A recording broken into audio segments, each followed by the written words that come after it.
안녕하세요. 선부중학교 3학년 학생 여러분, 현규쌤입니다. 이번 시간에 이제 우리가 앞으로 공부하게 될 현대사에 대한 전체적인 개관을 하는 시간입니다. 앞으로 우리가 배울 현대사가 어떻게 구성이 되어 있고 어떤 내용을 공부하게 될 것이며 주로 어떤 부분이 시험에 나오는지 전체적인 뼈대를 잡는, 아웃라인을 잡는 총개관 시간입니다. 공부는 항상 여러분들 그림을 그리는 거랑 똑같다고 했죠.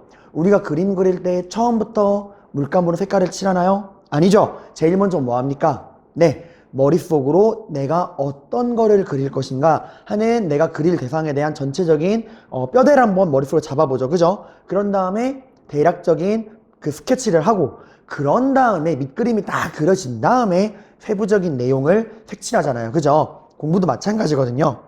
자, 그러면 죄송해요. 제가 요즘에 이거 목이 좀 많이 안 좋네요. 자, 그럼 여러분 우리 한번 이제 어떤 내용을 공부할지 전체적인 개관을 잡아보도록 하겠습니다. 여러분 지금 저랑 우리나라 역사, 한국사에 대해 공부하고 있죠. 그죠? 자, 근데 한국사는 크게 두 파트로 나눌 수가 있습니다. 여러분이 2학년 때 공부했던 역사 있죠? 뭐 구석기, 신석기, 청동기, 철기, 고구려, 백제, 신라, 뭐 고려, 이렇게 조선 이런 식으로 여러분 2학년 때 배웠던 역사를 우리가 뭐라 그러냐면은 전근대사라고 합니다. 이거 이제 내용으로 따지면은 구석기, 신석기 같은 선사시대부터 조선 말기 세도정치까지가 전근대사고요. 이게 이제 여러분이 2학년 때 배웠던 범위입니다. 그리고 이제 3학년 때 저랑 공부하는 부분, 이 부분을 우리가 뭐라 그러냐면은 근현대사라고 말합니다. 근현대사. 이 근현대사 같은 경우는 여러분들 크게 3개의 단원으로 구성이 되어 있습니다. 첫 번째 단원, 우리가 여러분 제일 먼저 배운 게 누구였어요? 그죠? 흥선대원군이었죠. 그죠? 그 흥선대원군부터 1910년 나라가 일본에게 망할 때까지, 그때를 우리가 뭐라 그러냐? 개항기라고 합니다. 그 다음 두 번째 단원, 나라가 망하고 이제 우린 누구의 지배를 받게 됐죠? 네, 일본의 그 지배를 받고 일본의 식민지 생활을 하게 됐죠. 그죠? 언제부터 언제까지? 1910년부터 1945년까지 35년간의 식민 지배를 겪었죠. 이거 우리가 무슨 시대라고 그러죠? 네, 일제강점기라고 하죠. 그죠? 여러분, 일제시대라는 말보다 일제강점기라는 게 더 올바른 표현입니다. 우리는 일본에게 강제로 점령당한 거니까요. 자, 아무튼 그 35년간의 일제강점기를 여러분들이 저랑 저번 시간까지 공부했죠. 그죠? 시기 파악하고 막 여러 가지 그 내용도 공부했잖아요. 그죠? 자, 그 다음에 이 일제강점기가 끝나고 이제 여러분이 저랑 공부할 부분, 마지막 3번째 파트, 바로 현대사라고 하는 부분입니다.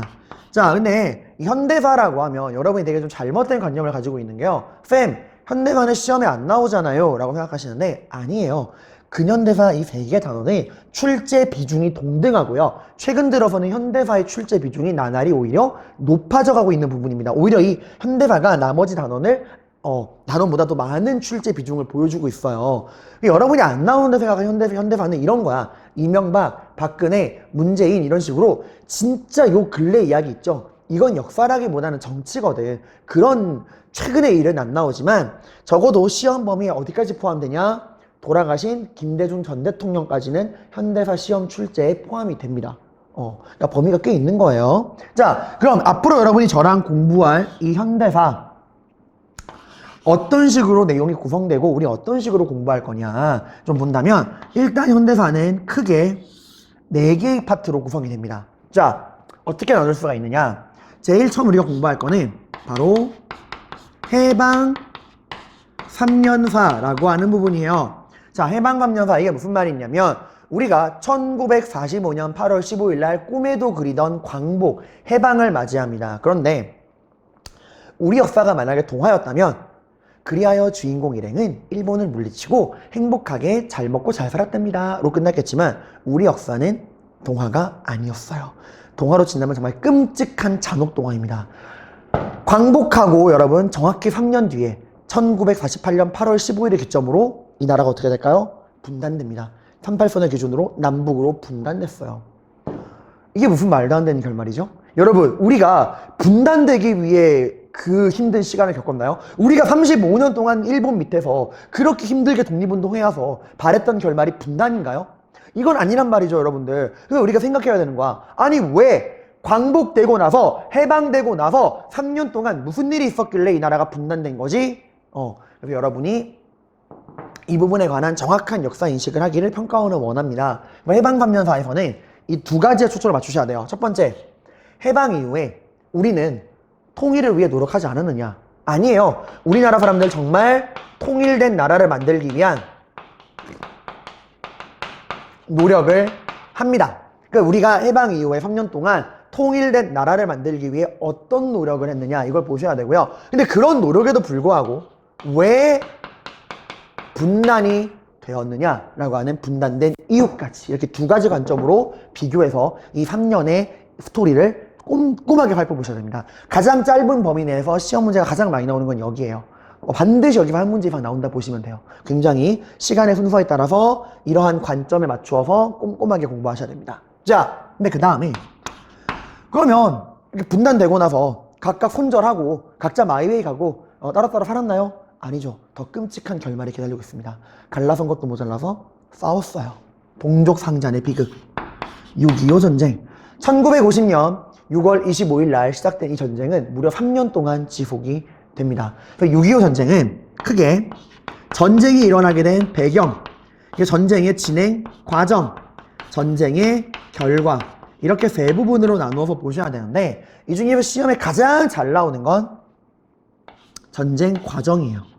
이게 그 메가더의 인천 상륙작전 때문에 그래요. 메가더 인천 상륙작전을 기점으로 전황이 확 바뀌잖아. 그래가지고 이 메가더의 인천 상륙작전을 중심으로 전쟁이 어떤 식으로 진행이 되는가 해서 전쟁의 진행 과정을 지도와 자료랑 함께 꼼꼼하게 여러분들이 정리해 두셔야 됩니다. 자, 그 다음에 이제 진짜 남남이 됐어요. 이제 정말 남남이 됐는데, 여러분은 지금 어디 살고 있죠? 북한에 살고 있어요? 남한에 살고 있어요? 남한에 살고 있죠? 그래서 여러분은 남한의 역사를 공부하게 됩니다. 여러분이 뭐 김일성, 김정일, 북한 역사를 하지 않아요. 공부할 필요 없습니다. 남한의 역사를 공부하는데, 자, 여러분, 여기 제가 적는 3명의 남자, 이 3명의 남자의 공통점을 생각해 봅시다. 이승만, 박정희, 전두환. 이 3명의 공통점. 여기서 오해하시면 안 돼요. 뭐 감정 판단, 뭐 좋은 사람, 나쁜 사람, 그런 걸 말하는 게 아닙니다.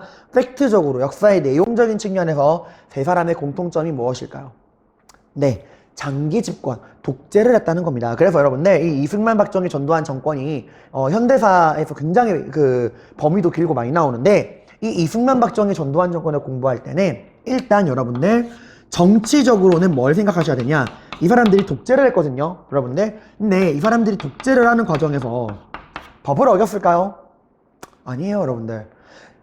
법이 나의 독재를 막는다면, 현재의 룰이, 법이 나의 독재를 막는다면 그 법을 뭐 하면 돼요? 바꿔버리면 된다 생각을 했어요. 그래서 이들은 독재를 위해서 헌법을 바꿉니다. 그래서 이걸 왜 개헌이라 그래요? 이걸 공부해야 돼. 그러니까 이승만, 박정희, 전두환이 정치적으로 독재를 위해 어떤 식으로 법을 고쳤느냐, 이걸 여러분들이 아셔야 돼요. 4.4.5.1 개헌 뭐 되게 많아요, 여러분들. 막 그런 것도 많으니까 어떤 식으로 애들이 법을 바꾸면서 독재를 했는가, 이걸 볼 거고. 자, 근데 그럼 이런 사람들이 법을 바꾸면서 독재를 하려고, 장기 집권하려고 그랬을 때 우리 국민들 어땠을까요? 그냥 아유 각각 독재하시나 보다 이러고 말았을까요? 아닙니다. 나라의 주인은 누구다? 우리 국민이다. 민주주의다. 민주주의 돌려다오. 민주화 운동을 벌이게 됩니다. 그래서 정치는 뭐와의 싸움이었나? 독재와의 싸움이었어요. 그래서 여기 두 가지 포인트야. 그들이 어떻게 법을 바꾸면서 독재를 했는가, 그리고 거기에 맞서서 우리는 어떻게 민주주의를 찾기 위해 민주화 운동을 했는가. 꼭 나와요. 4.19 혁명, 광주 5.18 민주화 운동, 6월 민주항쟁, 이런 것들 꼭 나온다고 보시면 됩니다, 여러분들. 자, 그 다음에 정치적으로는 독재와의 싸움이었다면 경제적으로는 뭐와의 싸움이었냐? 가난과의 싸움이었어요. 6.25 전쟁이 끝나고 우리나라는 정말 가난했어요. 오죽하면 당시 이제 미국에서도 6.25 전쟁 전으로 돌아가는 데만 50년이 걸릴 거다 라고 할 정도로 이 나라는 정말 아무런 희망도 남아있지 않았어. 근데 그 희망도 없는 나라에서 가난을 극복합니다. 내 자식에게만큼은 더 살기 좋은 나라, 내 자식만큼은 나처럼 배굶지 않는 나라를 만들어주겠다라고 해서 가난과 치열한 싸움을 벌인 우리 부모님 그 윗세대 분들의 노력으로 우리는 경제개발에 성공합니다. 그래서 경제에서는 이 경제개발의 밝은 면, 우리가 어떻게 그 짧은 시간 동안 이렇게 고도의 경제성장을 이루어냈는가, 경제개발의 밝은 면도 공부하셔야 되고요. 근데 최근 들어서는 경제개발의 밝은 면만 나오지 않아요. 너무나 급속도로 국가 주도로 수출 위주로 너무나 빠른 속도로 경제가 성장하는데 그 과정에서 희생당한 사람들이 많아요. 경제개발의 어두운 면, 노동자도 사람이다 하고 했던 뭐 전태일 같은 사람이라든가 그런 경제개발의 어두운 면도 요즘에는 되게 잘 나옵니다. 오히려 요즘에는 이 경제개발의 부작용, 어두운 면이 더 잘 나와요. 난쟁이가 쏘아올린 작은 공. 근데 되게 참 보면 진짜 보면 어떻게 이런 일이 있을 수 있나. 눈물 나는 일이 진짜 많아요, 여러분들. 우리나라 여러분 70년대까지만 해도 산에서 땅굴 파고 사는 데도 있어요, 여러분들. 신석기 시대 움집처럼. 지금처럼 이렇게 잘 먹고 잘 산 지가 얼마 되지 않았어요, 여러분들. 근데 이때 되면 참 눈물 나는 일이 많습니다. 자, 그 다음에 마지막 4번째 포인트. 우리 그런 노래가 있죠. 우리의 소원은 통일, 꿈에도 소원은 통일, 이런 말 있죠, 여러분들. 결국 우리는 분단을 극복하고 뭐로 나가야 됩니까? 네, 통일로 나아가야 하죠. 이 통일 파트는 여러분들 되게 간단해요. 남한과 북한이, 남북 정권이 통일을 위해서 어떻게 노력을 했느냐인데, 여기는 시험에 나오는 포인트가 정해져 있어. 남한이 일방적으로, 북한이 일방적으로 발표한 선언은 안 나오고요. 남북한이 동시에 함께 동의하에 발표한 선언서만, 통일을 위한 선언만 시험에 나옵니다. 크게 3개밖에 없어요. 이 3개 중에 하나가 나온다 보면 돼. 박정희 정권 때 있었던 7.4남북 공동성명, 7.4남북 공동성명, 그리고 노태우 정권 때 있었던 남북기본합의서, 통일의 3대 원칙 이런 거 있죠. 남북기본합의서, 합의서.